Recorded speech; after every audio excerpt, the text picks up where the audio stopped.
అయితే ఏదైతే తెలంగాణ ఉద్యమం అప్పుడు తెలంగాణ రావడానికి ఉస్మానియా యూనివర్సిటీ అత్యంత కీలక పాత్ర వహించింది. అసలు మేజర్ పాత్ర, కరెక్ట్, పెద్దన్న పాత్ర అనుకోవచ్చు. ఇక్కడ చదివిన వాళ్ళు కావచ్చు, ఇక్కడ చేసిన ఉద్యమాలు కావచ్చు అయింది. కరెక్ట్. మొన్న కూడా కేసీఆర్ను అసలు ఎవడు ఓడించలేడు.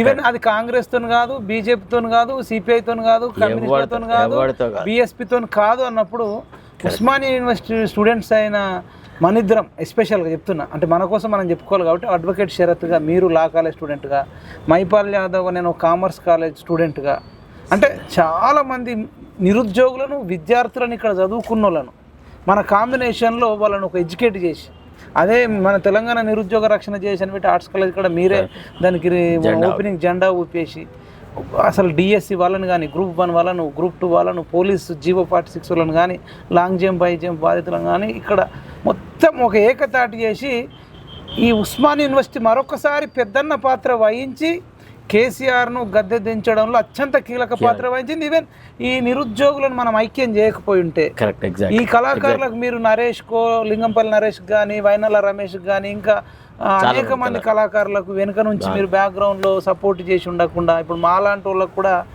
సపోర్ట్ చేయకుండా ఉండుంటే కనుక మీరు ఇంక ఇక్కడ ఈ ప్రొడక్ట్గా అనేక మందికి బెయిల్ కూడా ఇప్పించారు. అదొక సామాజిక బాధ్యత. ఇప్పుడు మీరు తీన్మార్ మల్లన్న లాంటి వాడికి బెయిల్ ఇప్పించారు, నాలాంటి వాడికి స్టేషన్ బెయిల్ ఇప్పించారు, ఇంకా అనేక మందికి మీరు సాయం చేసారు. అంటే మీరు ఒక ఓయూ స్టూడెంట్గా ఇక్కడ నేర్చుకున్న జ్ఞానం మీకు ఉపయోగపడుతుంది కదా, ఇండైరెక్ట్గా. అంతే కదా, అదొక ధైర్యం ఇచ్చేది అనమాట. యాప్డుతొక్కటి సస్తొక్కటి అనే ఫీలింగ్ ఉండేది అనమాట. ఆర్ట్స్ కాలేజ్ విద్యార్థి అంటేనే సాక్రిఫైసింగ్, అది అట్లా ఉండేది అనమాట. అది అలా తీన్మార్ మల్లన్న కూడా నా రెక్కల కష్టంతో వచ్చింది అని చెప్పుకుంటుండు.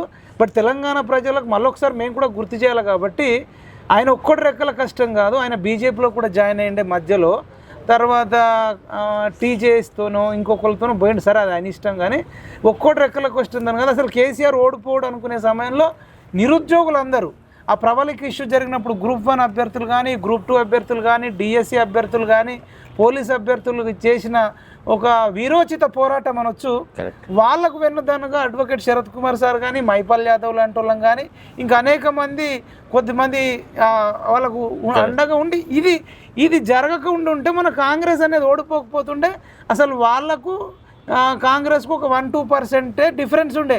తర్వాత ఇంకోటి ఏంటి సార్, ఏ ఒక వ్యక్తి నా రెక్కల కష్టంతోనే కాంగ్రెస్ ఓడిపోయింది అని చెప్పుకోవడము ఒకటి దురహంకారపు సూచన, ఫస్ట్ పాయింట్. రెండోది, ఎంతో మంది చేసిన యుద్ధాన్ని తన ఒక్కడికి ఆపాదించుకోవడం కూడా అది సరైన విధానం కాదు.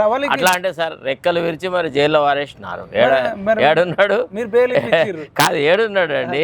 70 రోజులు జైల్లో ఉండి చాలా నానా యాతలు.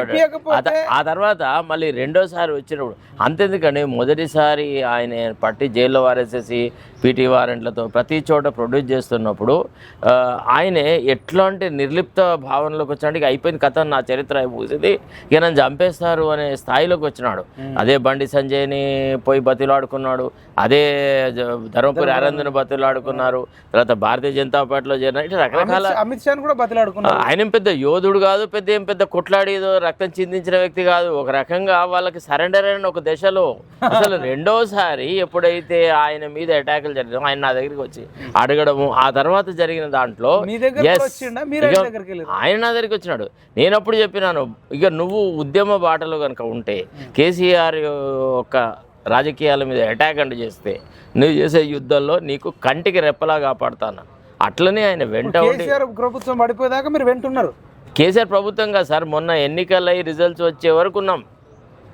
రిజల్ట్స్ వచ్చిన తర్వాత సార్ ఆయనే అన్నాడు ఏడ్చుకుంటూ నాతోని రాజేంద్ర నగర్ కోర్టులో అయినప్పుడు, సారికి నన్ను బతకనివారు, చంపేస్తారు వీళ్ళు అన్నారు. అంటే నేను నా కోర్టు గౌన్ తీసి హుస్సేన్ సాగర్లో వారేస్తా, ఒకవేళ మీ మీద ఈగ వాళ్తే ఏంటిది సార్ మీరు మాట్లాడేది, 20 రోజులు 25 రోజులు మిమ్మల్ని తీసి బయట వారేస్తాను అని ఒక రెడ్ పిటిషన్ వేసినాం. ఏమని, పీటీ వారెంట్లు ఇష్యూ చేయడానికి వీల్లేదు, nothing doing, this is all persecution అనేటువంటి యాంగిల్లో వేసి ఒక ఆర్డర్ తీసుకువచ్చి, తర్వాత ఆయన మీద అటెంప్ట్ మర్డర్ అవన్నీ ఆయనే ఆఫీస్ మీదనే అటాక్ చేసేసి అంత ధ్వంసం చేసినారు కదా. అప్పుడు ఆర్ఎస్ ప్రవీణ్ గారు మిగతా వాళ్ళందరూ వచ్చినారు.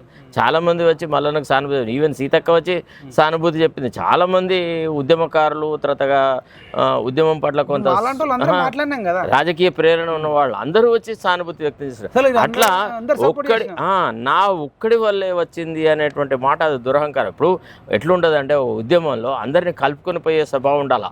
మనందరం చేసిన కృషి అనే మాట మాట్లాడితే బాగుంటుంది. కానీ నా ఒక్కడి కష్టము, నా వల్లనే రేవంత్ రెడ్డి ముఖ్యమంత్రి అయినాడు, ఇదంతా మొత్తం బోగస్. నిరుద్యోగులు లాఠీ దెబ్బలు తిని ఎంతమంది ఉన్నారు సార్ పాపం, జైల్లోకి పోయిన వాళ్ళు ఉన్నారు, చుట్టూ తిరిగిన వాళ్ళు. చాలా మీరు అనేక మందికి బెయిల్ ఇప్పించినాం కదా. అదే నేను అట్లా కాదు, చనిపోయినప్పుడు అనేక మందిని లోపటేశారు కదా.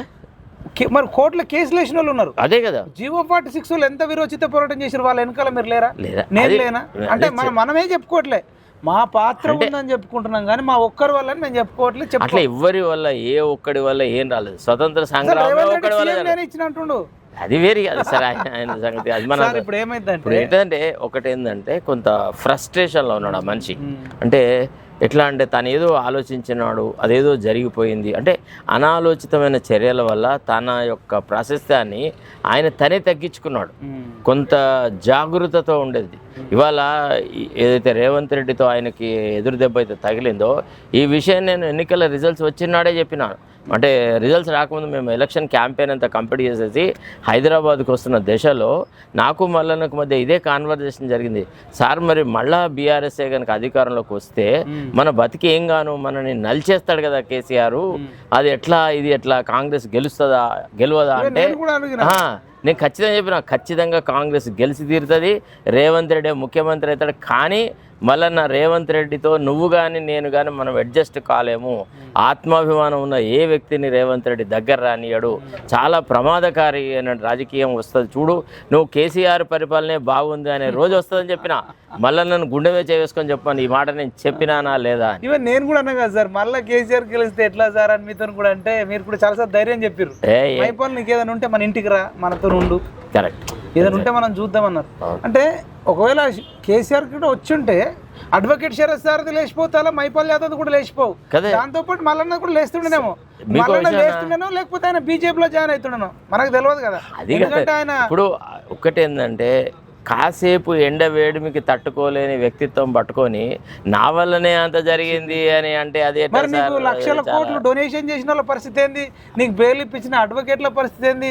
నువ్వు జైలుకు పోయినప్పుడు నీకు అట్లాంటి మరి కాంగ్రెస్ లో ఉండే చాలా మంది యువకులు కూడా ఉద్యమాలు చేసినారు. యూత్ కాంగ్రెస్ వాళ్ళు కానీ ఇతరులు కానీ, ఇప్పుడు బల్మూర్ వెంకట్ వాళ్ళు కూడా యుద్ధం చేసినారు.